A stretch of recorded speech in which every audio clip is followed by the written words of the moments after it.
Muy buenas tardes, queridos alumnos del quinto año. Les saludo hoy, el día 30 de abril de 2021, Día del Maestro. Hoy vamos a desarrollar nuestra materia Sistema Distribuido, para la cual voy a compartir mi pantalla.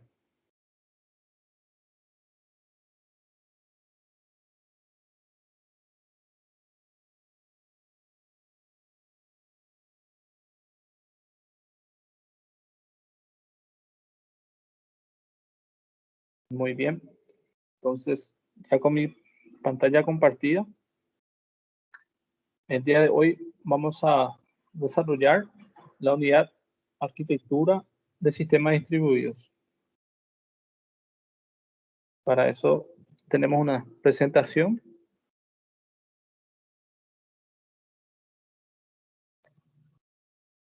sobre sistemas distribuidos, arquitectura de sistemas distribuidos. Ya, poner pantalla grande.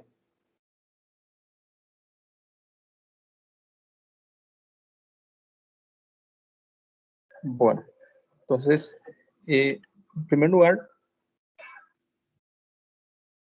¿de qué está compuesto la arquitectura de sistemas distribuidos? Definiendo lo que significa arquitectura, ¿verdad? Arquitectura viene a ser el estudio, una visión con tipo rayo X de algo, ¿verdad? En ese sentido, vamos a verificar cómo se compone internamente un sistema distribuido. Y lo que lo componen son estos: el modelo cliente-servidor, que es cómo se hace el esquema de funcionamiento. Después tiene algo llamado proxy, tiene algo llamado apples, tiene el tipo de funcionamiento peer-to-peer, tipo de funcionamiento cluster, tipo de funcionamiento grid y arquitectura de capas. Entonces vamos a verificar eso. Me siguen escuchando, ¿verdad? Sí, profe.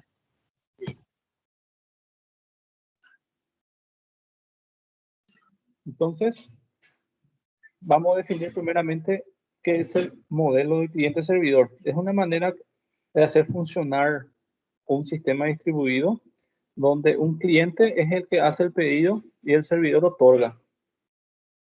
Es el más utilizado y es el más importante y se usa.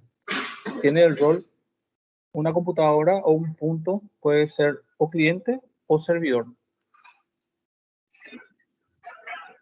Y se comunican, como vemos en esta parte gráfica, a través de un host, ¿verdad? Cada computadora viene a ser un host o un punto de red en Internet que recibe datos de un servidor. Y en ese servidor están, por ejemplo, los datos que queremos acceder. Como vemos acá, aquí tenemos un servidor web, ¿verdad? Con un servidor .b, .c, y que envía datos a un cliente. Este es el cliente a un servicio web, un cliente de correo, un cliente de archivos. Entonces, como su nombre lo dice, los clientes interactúan con los procesos del servidor en forma individual, potencialmente separados para acceder a los recursos del servidor. En el modelo cliente-servidor se pueden tomar diferentes configuraciones. Por ejemplo, puede existir más de un cliente conectado a un solo servidor. También se puede tener un grupo grande de servidores que pueden dar servicio a un grupo grande de clientes. Entonces, eso se puede dar normalmente dentro de esta arquitectura. El proxy viene a ser un intermediario entre servidor y cliente. Está en el medio de los dos y sirve para proteger a los datos. Por ejemplo, en el proxy, que es una configuración del servidor, se puede restringir redes que no querés que entre a tu sistema. Se puede restringir usuarios, restringir páginas, por así decirlo. Si acá en nuestra universidad, cuando un alumno se conecta a Wi-Fi, nosotros podíamos tener un servidor proxy que bloquee todo tipo de páginas, por ejemplo Facebook. Bueno, cuando uno está en el Wi-Fi de UPE, que Facebook no funcione, como vemos acá, o que Twitter no funcione. Entonces es un intermediario entre las peticiones de recursos que realiza un cliente a un servidor. Si una computadora A quiere usar un recurso de la C, lo hará mediante de la B. De esta manera, la computadora no sabrá que la petición vino de la A.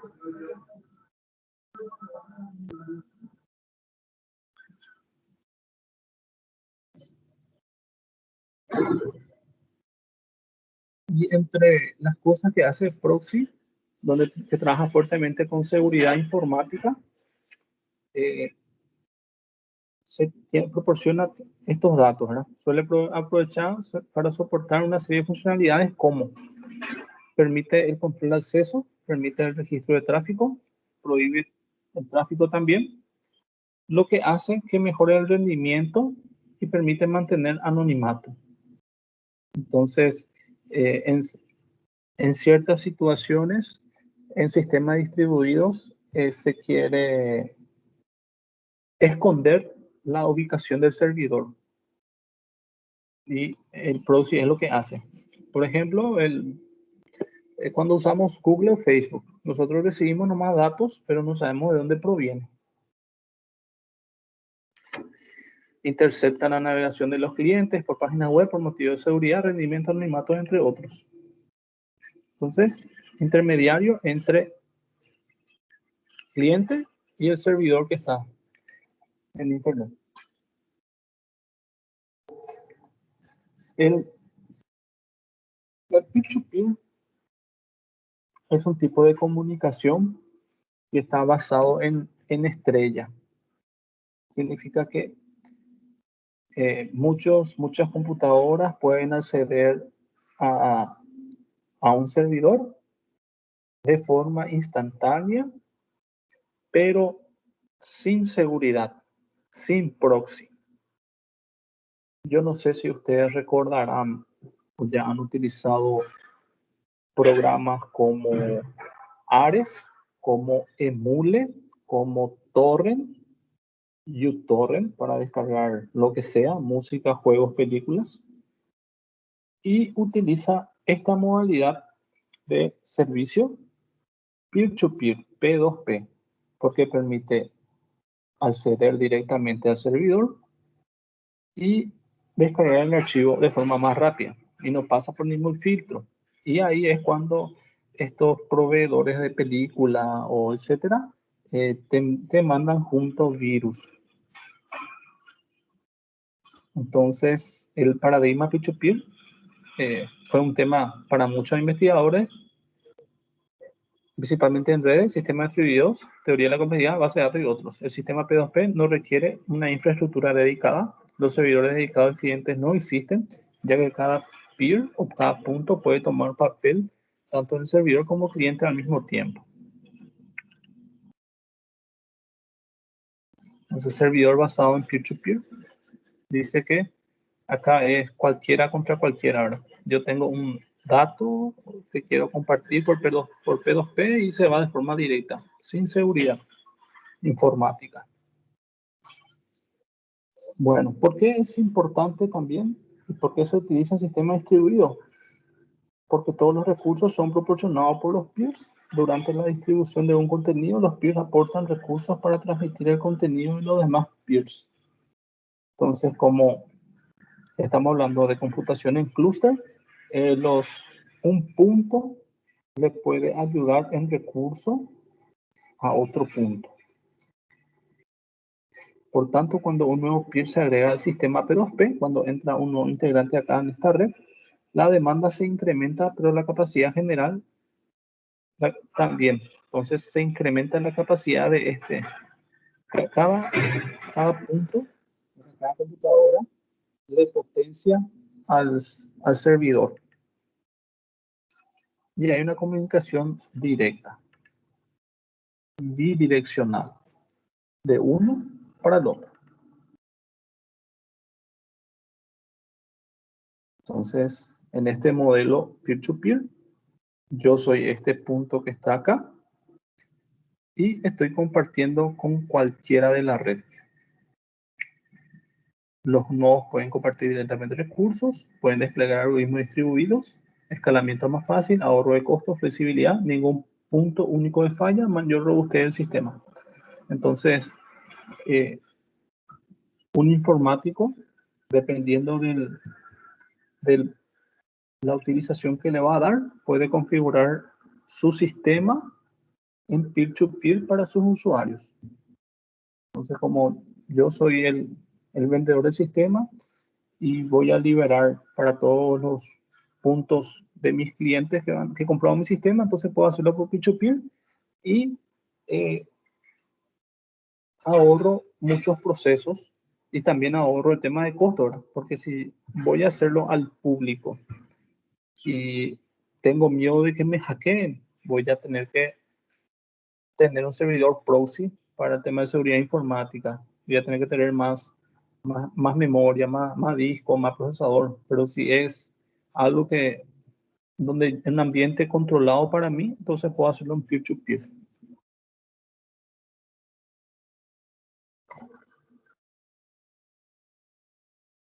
Los apples, como pueden ver acá, tiene el logo de Java. Son códigos que se hacen para hacer correr dentro de un sistema distribuido. Por ejemplo, ustedes que ya han pasado por el profesor Carlos Vera con desarrollo de Java, supongamos que ustedes hicieron un sistema ADM, alta baja modificación para un supermercado, entre comillas, digamos, y el Apples es aquel complemento, módulo que le van a agregar a su sistema para que ese permita funcionar el sistema distribuido.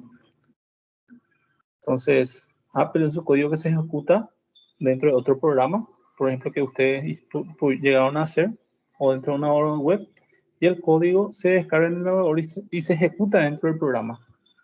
Entonces, eso es lo que hace para que se comunique con el servidor en sistema distribuido. Lleva a cabo función muy específica y es utilizado principalmente en la parte de telefonía móvil o una app. Puede dar respuesta interactiva, no sufre de retraso, no consume mucho ancho de banda y permite la comunicación con la red. Entonces ejemplos de Apples más comunes, animaciones Flash, Windows Media Player, modelos 3D, Java Apples. Entonces, en teoría, las Apples son un pedazo de código que hace que se comunique tu sistema con el mundo. El clúster. El clúster es una manera de que funcione el sistema distribuido para que una computadora le sume las capacidades a otra computadora. Entonces hace referencia a un conjunto o conglomerado o una unión de computadoras que están conectados mediante hardware y se comportan como si fuera una única computadora. Entonces el uso de los clústeres varía desde la supercomputación, si yo quiero armar una supercomputadora. También los servidores web también actúan en clúster, comercios electrónicos, software de misiones críticas, base de datos de alto rendimiento. El cómputo en clúster es el resultado de la convergencia de varias tecnologías en la que se puede destacar microprocesadores de alto rendimiento, o sea, los procesadores más caros que puedan haber. Si esos se unen, hacen otra vez un super microprocesador. Es la red de alta velocidad. Software para cómputo distribuido de alto rendimiento, hay software específico. Necesidad de potencia computacional. Entonces lo que se quiere y se espera de un clúster es el alto rendimiento, la alta disponibilidad, la escalabilidad y balanceo de carga. O sea que sea muy rápido, que esté disponible para todo el mundo, que sea escalable, que significa que se puedan multiplicar o ampliar sus capacidades más y más, y balanceo de carga que no se sature, ¿verdad? Que no haya, por ejemplo, como el Microsoft Teams, por ejemplo, que de cierta manera es distribuido, pero cuando hay problemas de red, se corta. Y yo no sé si ustedes notaron que Netflix, por más que haya problemas en la red, no se corta la película. Ese sí es un caso bastante exitoso del sistema distribuido.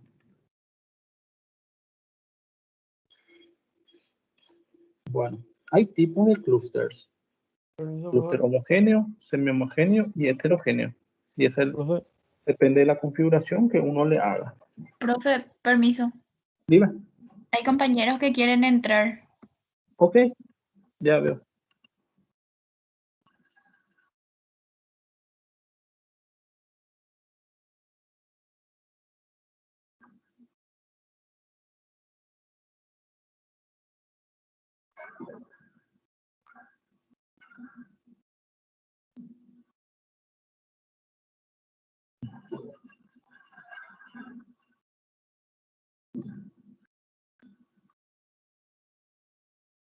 Muy bien. Bienvenidos a los compañeros que están integrando. Sí o no más, ¿verdad? Se escucha. Sí, profe. Sí, profe. Muy bien. Entonces estaba hablando que hay tipos de clúster, homogéneo, semi-homogéneo, heterogéneo. Y todo depende de la configuración. Homogéneo cuando todas las computadoras tienen mismo hardware y mismo sistema operativo. Ejemplo, vamos a hacer un proyecto donde vamos a armar un sistema distribuido en clúster. Bueno, ¿y cuáles son las características? Bueno, vamos a comprar 3 placas de la misma marca, 3 procesadores del mismo tipo, 3 memorias de la misma capacidad y misma frecuencia. Y después vamos a poner el mismo sistema operativo, ¿verdad? Ese homogéneo. Si vamos a hacer semi-homogéneo, ahí puede cambiar en algunas cositas, ¿verdad? Por ejemplo, puede ser placa de distinto modelo o placa con procesador Intel y otro AMD, pero vamos a verificar que hay diferencias en rendimiento del clúster. Tipo, no va a ser tan rápido, se puede colgar.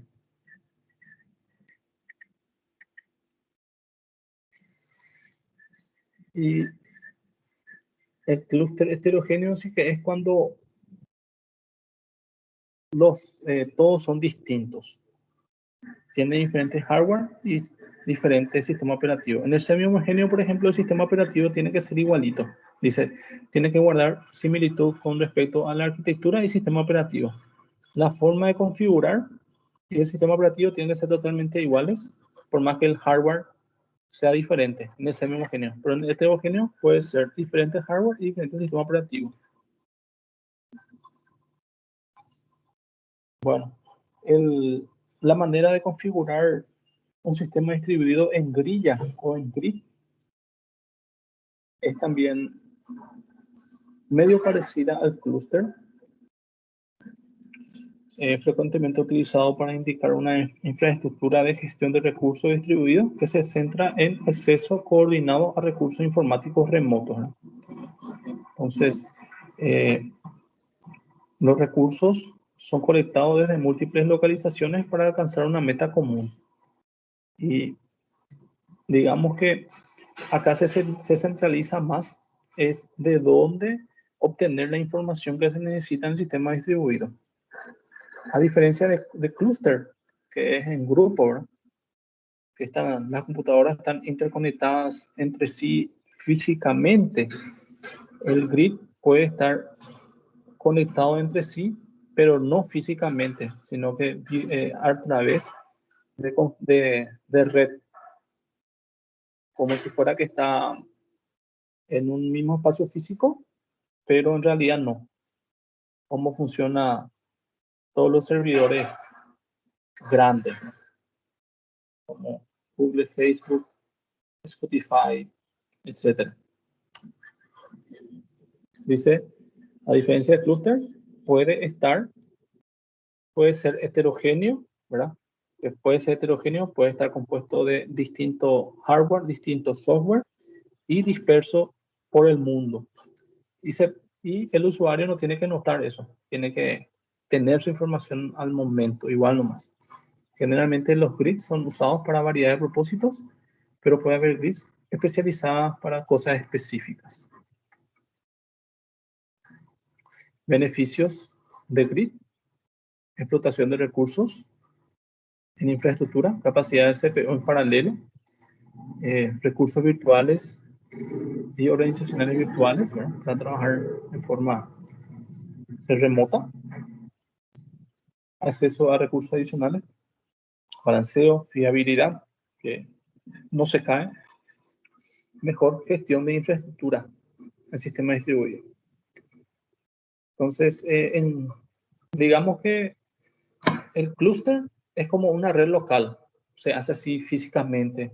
Tipo, nosotros podemos hacer un clúster en nuestro laboratorio de informática como un experimento. Pero si queremos extender a la red en Internet, tenemos que hacer en grid. ¿Sí? Si comprenden esa parte.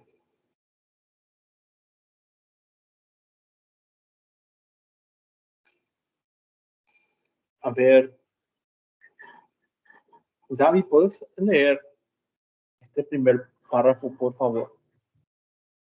Sí, profe. Una arquitectura de capa resulta familiar en los sistemas distribuidos y está relacionado con la abstracción. ¿Continúo? Sí, por favor. Con este enfoque, un sistema complejo puede ser dividido en cierto número de capas, donde las capas superiores hacen uso de los servicios ofrecidos por las capas inferiores. De esta manera, una determinada capa ofrece una abstracción de software, sin que las capas superiores o inferiores a esta deban de estar al tanto de los detalles de implementación. Muy bien. Entonces, ¿qué significa eso? Que en la red, tanto en una red local o una red de Internet mundial, existen capas y hay una regla general que se llama capa OSI, modelo OSI, que tiene 7 etapas. Y está la etapa de conexión, de distribución de datos. Entonces, estas son las capas del sistema distribuido. Tiene plataforma, middleware y de aplicaciones y servicios.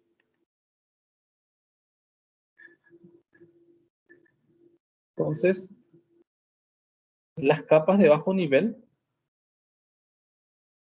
proporcionan servicio a las capas superiores, dicen, las cuales son implementadas de manera independiente de cada equipo, conociendo la interfaz de programación del sistema hasta un nivel que facilita comunicación y coordinación, ejemplo de plataforma. Entonces, acá podemos ver, en cuanto a hardware, configuraciones de una computadora, ¿verdad? Intel x86 significa que tiene un procesador Intel con un sistema operativo Windows. Después hay otro que tiene un procesador Intel con un sistema operativo tipo Max, otra Linux y otro Solaris, que es también un tipo de sistema operativo. Después está el middleware, que es una capa también, que lo que hace es hacer correr dentro del sistema operativo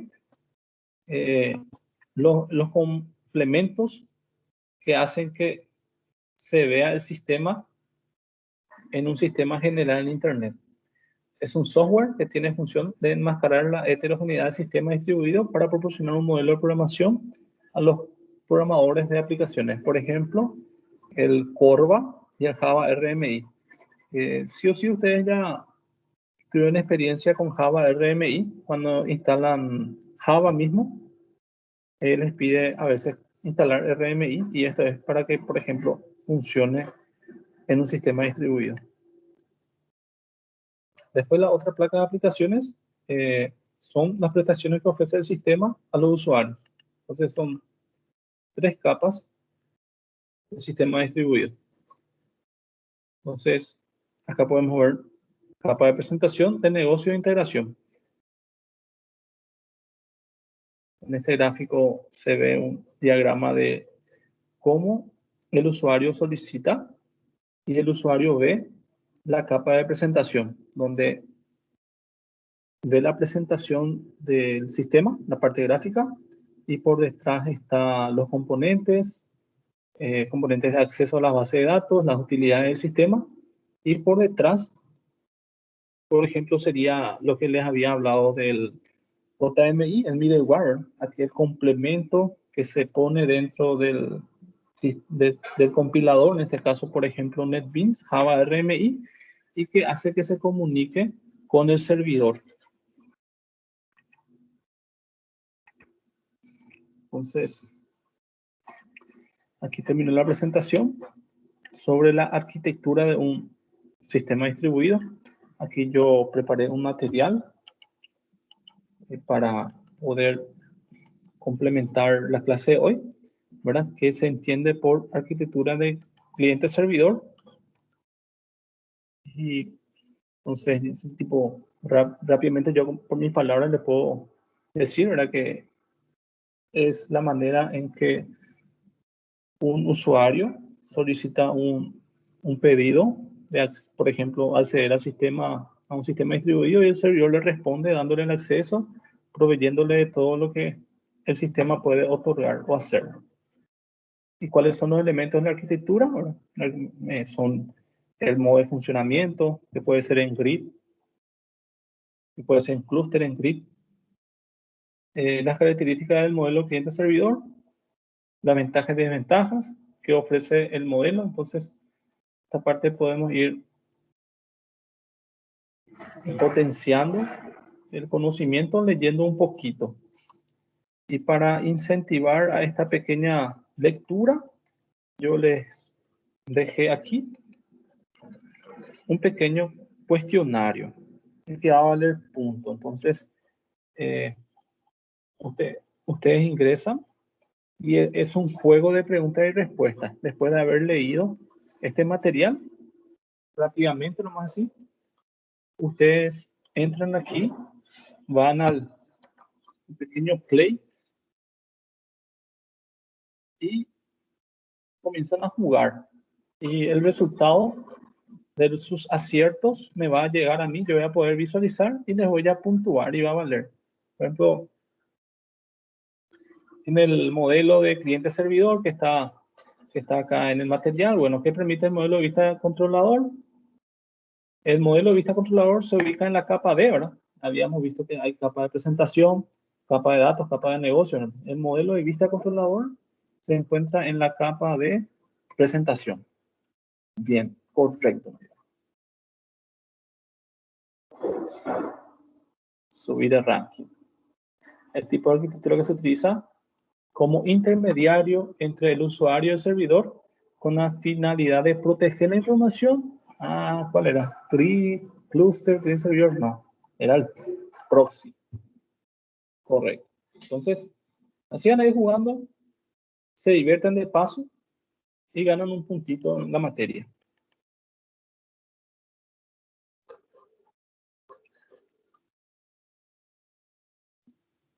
¿Y qué tal? ¿Tienen alguna duda? ¿Algo que quieran ampliar más sobre esta unidad?